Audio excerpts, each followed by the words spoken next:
What are my favourite games? What does favourite mean? What are games? What does what are my favourite games mean? What does what mean? What? In no particular order, some of my favourite stories in gaming. Persona 5 and the Danganronpa trilogy as a whole I kind of put on the same side as each other, just because they're both visual novel based, as opposed to visual novel based, haha.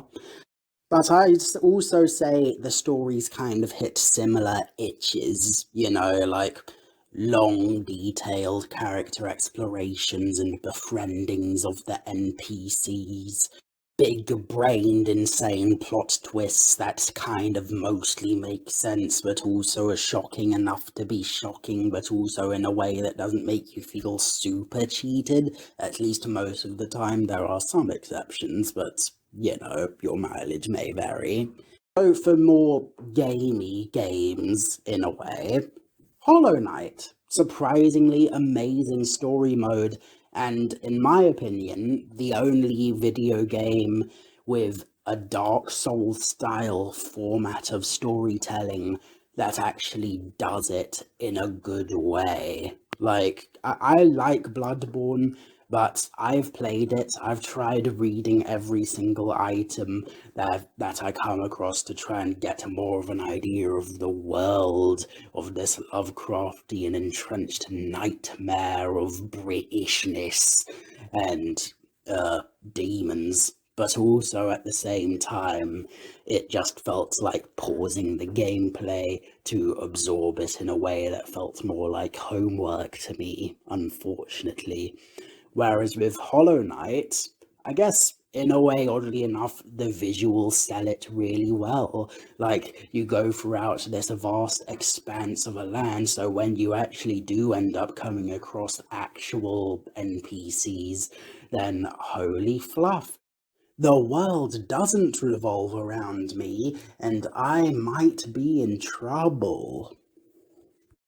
Valhalla is also pretty fun, or VA11 Hall a cyberpunk bartending simulator, wherein you play as a bartender in a cyberpunk setting, and you meet a wild cast of characters, including Cyborg Catgirl, Blue Lives Matter, but surprisingly sympathetic this time, Black J. Jonah Jameson, non-binary, more like non-brainery, Space Madonna for some reason, the dude from Akira but gay, surprisingly deep robo-sex worker. By the way, sex workers' rights are human rights. What if Oh Crap It's My Ex was a character? Literal doggy style, your boss, and Pavarotti, I guess. You get the point, I trust. There's a very interesting set of characters that you end up learning about. And also, in a way, Valhalla / VA11, etc. Kind of works well as a social game in a way. Like imagine you had like a bunch of friends at a house party and everyone just takes turns reading the different characters and having a blast. That could be pretty cool. Mortal Kombat 11 may not have had the best story, but it was surprisingly based to have Jade be the one that wears the pants in the relationship with Kotal Khan, so hell yeah. The Last of Us. Pretty good game. I'm not the hugely most good person when it comes to first person or even third person shooters, but The Last of Us, at least the story mode, I really enjoyed and even completed on Grounded a couple times, because, at least from my perspective, like I was hearing a bunch of stuff about how, it's just gameplay-wise pretty basically the same as most other stuff at the time, but from my perspective at least, the gameplay and the shooting and gunplay seems a lot more slow and methodical in a way. Like, it very much rewards stealth a lot of the time, so That really helps for me because I have no idea how some people can just run around a map and gun people in the knee 5,000 times.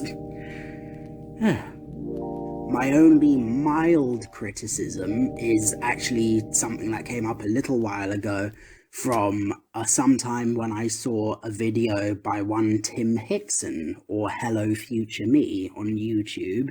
He did a really great analysis of the first game, and one thing he said that was really brilliant in hindsight was, I think, in a way, and I'm a little bit less certain about this, they're developing the gun as a multi-dimensional symbol in the story. First, as a symbol of the trust in their relationship. At first, he doesn't allow one, as much as he also doesn't trust her with the secrets about his life.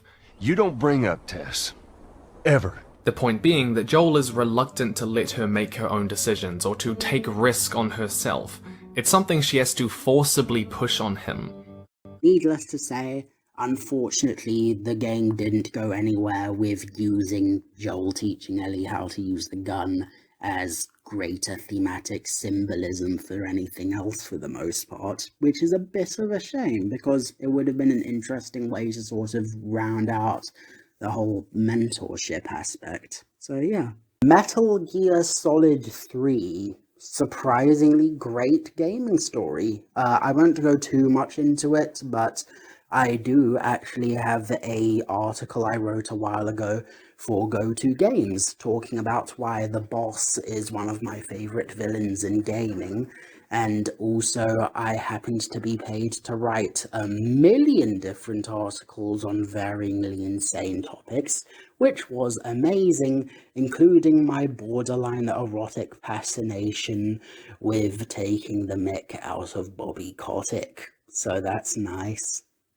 If I had to really condense everything about why I liked Metal Gear Solid story into like a teeny tiny bite-sized voice clip, I'd honestly just say go watch Jeremy Johns' review series on the games. They're much shorter than the 5-hour-long movie fest that you get from some guys. Like, no tea, no shade, I am a slut for H-Bomber Guy, but I do understand that sometimes it's a bit of a time sink for those not as invested as yourselves, depending who you're listening to. Maybe you'll watch both. You most likely have already heard of Jeremy Johns since he's a way bigger YouTuber, so I'm moving on! Again! Okay, talking about a lot of good gaming stories, let's talk about some that sucked, in my opinion now. Starting with, unfortunately, Neo, which is a shame because it is one of, if not the first Souls-like game I played. The action and the general feel was awesome, but the story just felt like giving all of these random characters we never saw up to certain points big dramatic pauses. In fact, there was even one part where your character passes by this one samurai-looking dude. Well, samurai-looking dude. That really narrows it down in the samurai-based game, as opposed to the samurai-based. It basically just felt like a wet noodle with not very much emotions behind it, unfortunately. Which is a shame, because it's a very visually creative world. The universe basically looks like Demon Slayer by way of Princess Mononoke. The main character is based on a real-life dude. You know, the player character is William Adams, who was a British sailor or soldier or something or other, and in the game he's an Irish bloke, which, I mean, like, no tea, no shade, no worries, but at the same time, whitewashing. Huh, ain't that funny? Okay, I tell a lie, not all racists think Irish people are white, but to be honest, in the words of Sean Skull, Britain and France fighting a series of wars over 100 years, that really is monocultural and homogenous to them, because both territories were primarily white. Which is incredible. White fascists would rather be engaged in a bloody fight to the death against other white people than have to sit next to a black person on the bus. And on a purely unrelated note, here's a picture of H.W. Crocker III. I'm sure he has some brilliant things to say about the Irish people.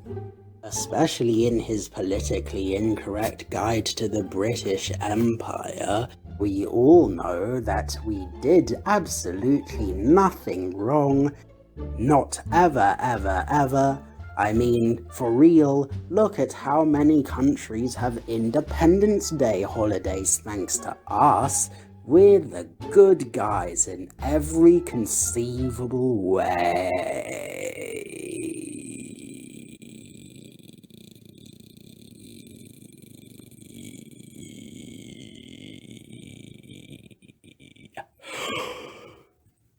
Anyway,